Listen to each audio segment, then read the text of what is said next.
Okay, umpisa na ang aking 5 days business trip sa Japan. 4 months na rin since dumating kami ng boys dito sa Pilipinas. And na-excite ako na makita ulit ang Japan. Sakto medyo malamig. Promise actually ako sa boys ko na mag-a-update ako sa bawat galaw ko for this business trip. Kaya ito, panay ang aking kuha ng video and panay send ko rin sa kanila. Kobe, 今から飛行機乗るよ。今からこの飛行機に乗りますよ。あ、運転手さんだ。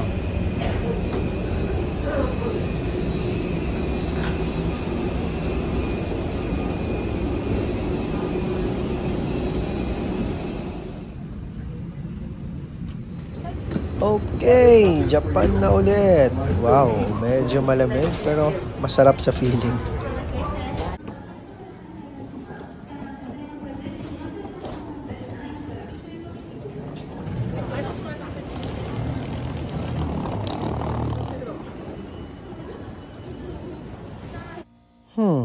Ito ang isa sa mga na-miss ko talaga. Part ng trabaho ko dati. And ngayon, ginagawa ko na naman.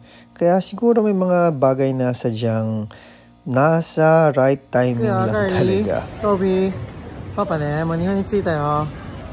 Hara, koko oboiteる? Kore.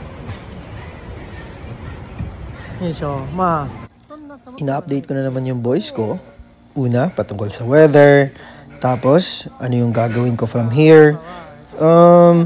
From here, pupunta ako ng Nagoya and then sasakay ng Shinkansen or ng bullet train papunta ng aking destination which is Shizuoka-ken or Shizuoka Prefecture. Nagoya. Okay?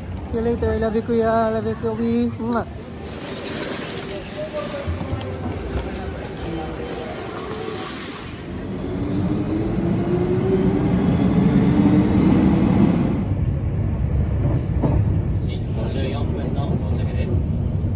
Welcome to Nagoya Station. Locate ko lang saglit yung aking Shinkansen na sasakyan or bullet train. Bago tayo sumakay, food trip muna tayo syempre. Medyo late na nung dumating ako ng Shizuoka Station. Kaya sa CCTV ko na lang na-check yung boys ko. Sa sala ko actually sila pinapatulog habang wala ako. For the meantime. Kinabukasan, well, syempre, kayod muna. After kayod, na-miss ko to Japanese bento for lunch. After lunch, proceed agad ako sa aking next location. And ang ating next location is sakto medyo malapit sa Mount Fuji.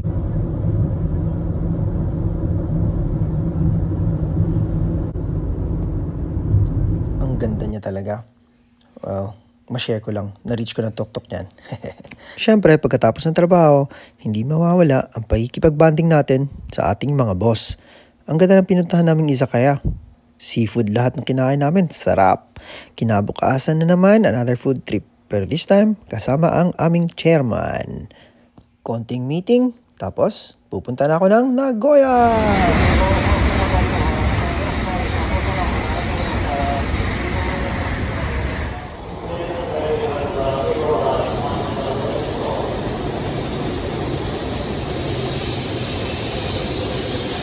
Saglit lang actually yung trabaho ko dito.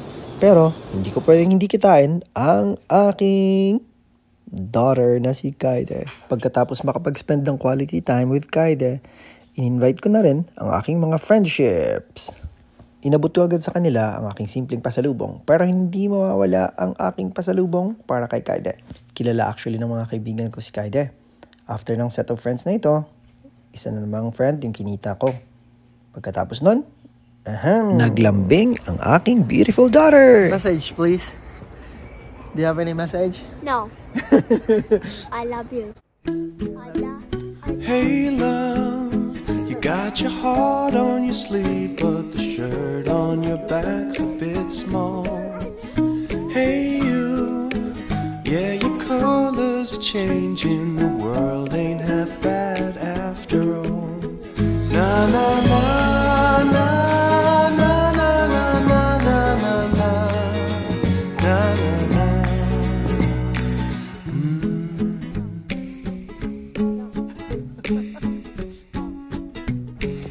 No. You want to ride a swing first?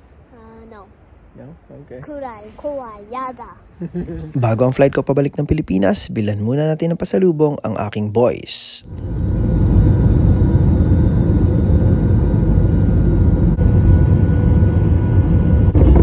Okay, nakabalik din sa Pilipinas kung mahal. Pero, syempre, connecting flight muna from Manila to Jensen. Syempre, pagka uwi, alam na anong gagawin nila Kyrie and Kobe. Maglalaro, gamit ng toys na natanggap nila as pasalubong from Japan. Pero syempre, bago ang lahat, kailangan muna natin bumawi ng quality time with the boys. やんなさまパマンション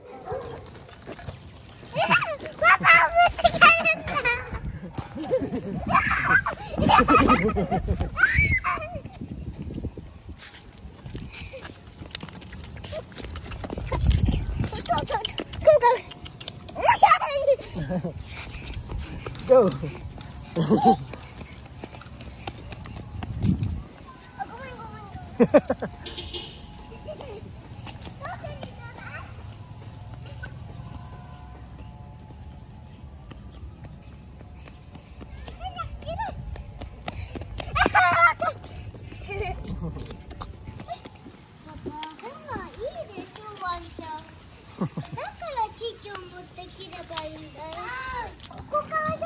Okay, ready, steady, jump!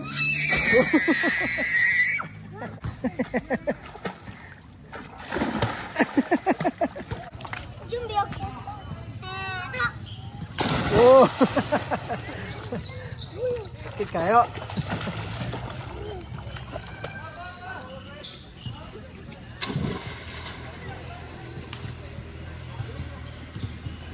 Nice! Next Kobe. Next Kobe, go. Okay. Ay, nako ka karon. Okay. さあ行ってこいやらないとパンチするね Okay. やらない Just と her. これする Hold ね her. Hold her. Hold her.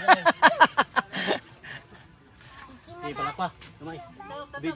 Big.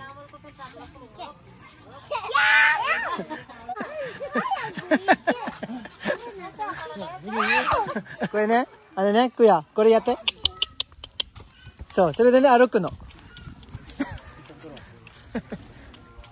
もっと大きく。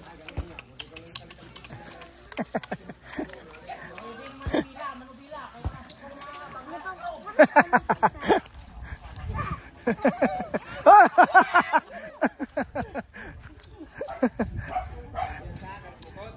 メだ寝るってなっちゃうお前君鹿かやめたするってあれ動かさなかった Okay, hanggang dito na lang muna. See you next vlog. Hanggang sa muli. Bye-bye!